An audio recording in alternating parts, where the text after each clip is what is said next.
nga po ang cellphone.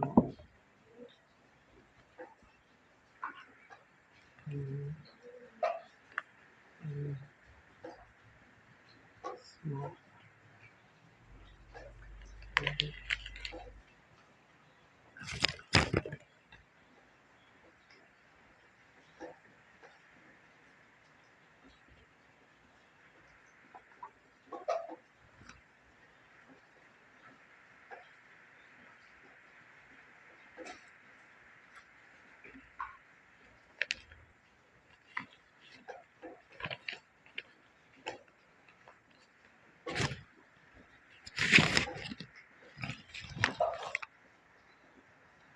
Hello guys, mayong gabi ka natong tanan.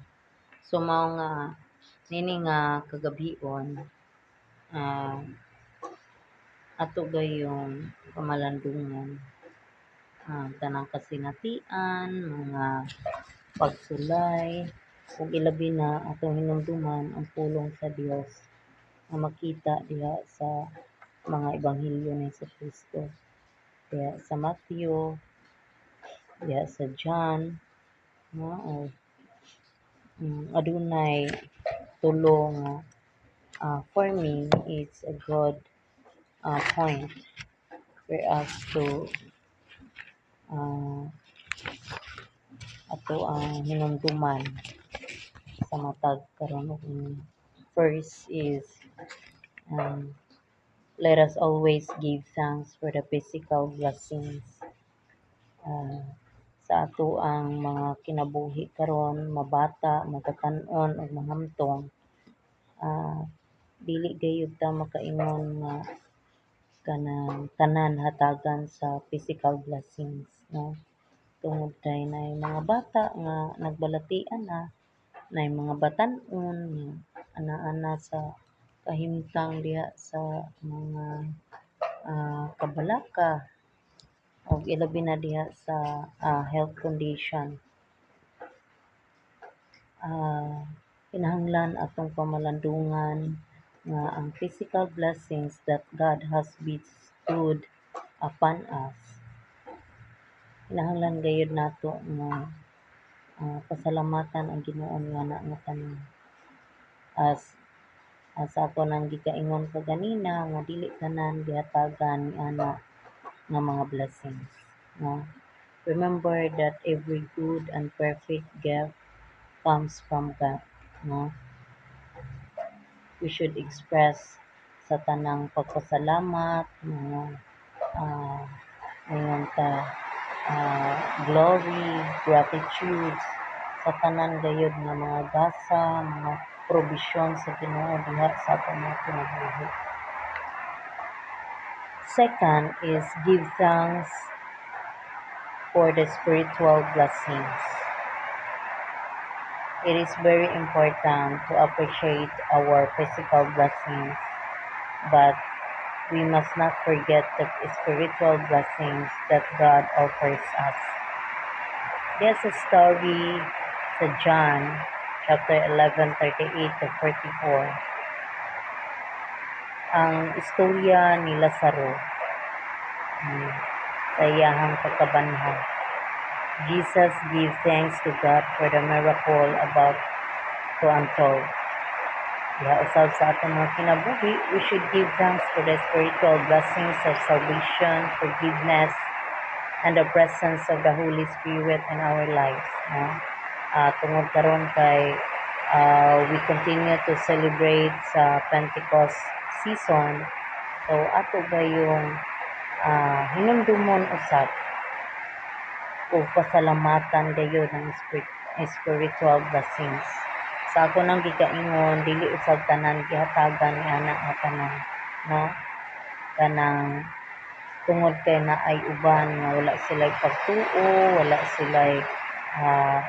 wala sila nakasabot sa kaluwasan, sa pagpasaylo, sa presensya sa Holy Spirit, no matter what happen in our life, no? Naay mga kasinatian nga magakabalaka gayud kita, adunay mga kasinatian nga ma-bother sa atong faith and sa atong commitment, but always remember ug pasalamatan ang spiritual blessings nga nagpahinumdum ka nato nga aduna di ay ginito nagluwas, nagpasaylo ug padayon nga naguban ka natong tanan. Third point, let us always give thanks God. Let us always give thanks to God because He is good ug diha sa Psalms 145 it is a beautiful expression of gratitude to God. It reminds us that the Lord is good, no? Compassionate, matud pa is slow to anger. Diha usab sa atong mga kinabuhi. Let us echo the psalm, what the psalmist words or says that thank God for His goodness and faithfulness throughout our lives, no? And be grateful sa tanan. Si Apostle Pablo, ang tanang mga writers from the Bible o uban pa nga mga leaders encourage us be grateful, no?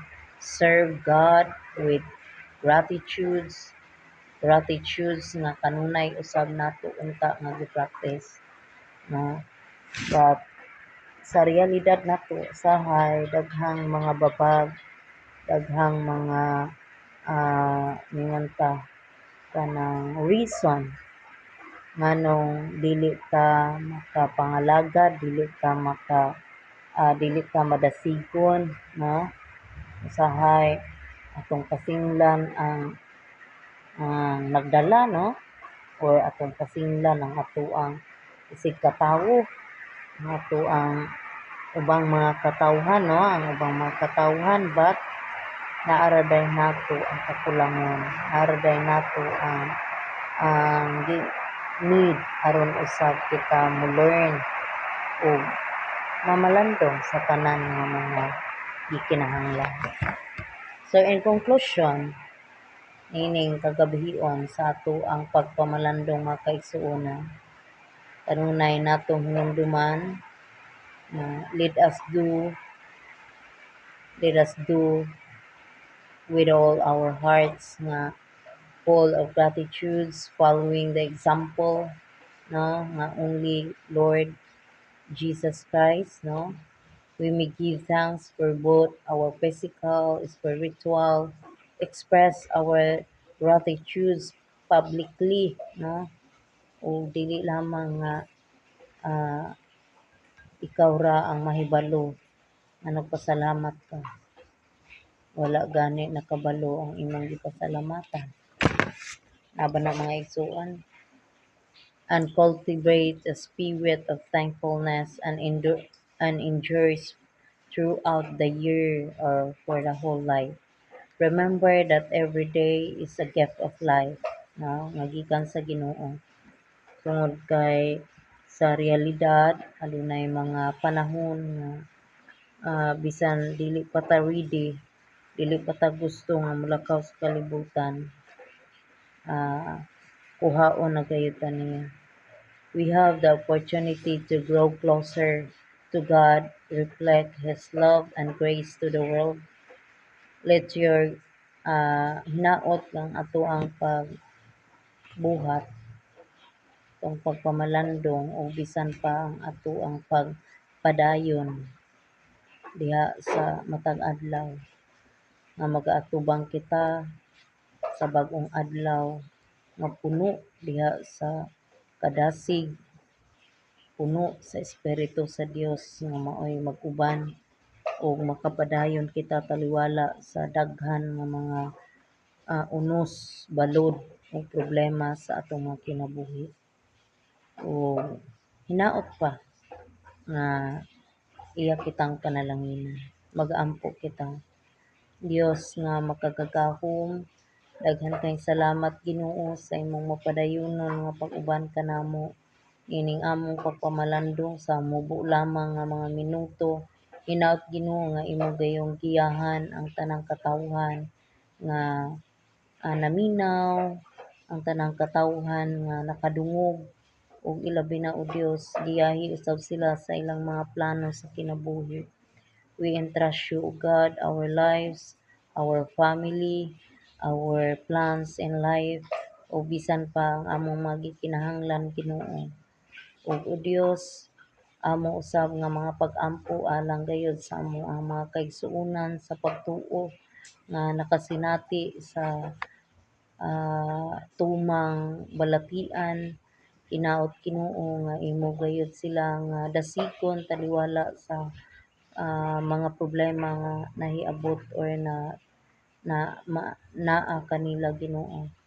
Giyahi usab sila diha sa ilahang pag-survive, diha sa ilahang padayon sa pag inom sa mga tambal nga gi-prescribe sa mga doktor.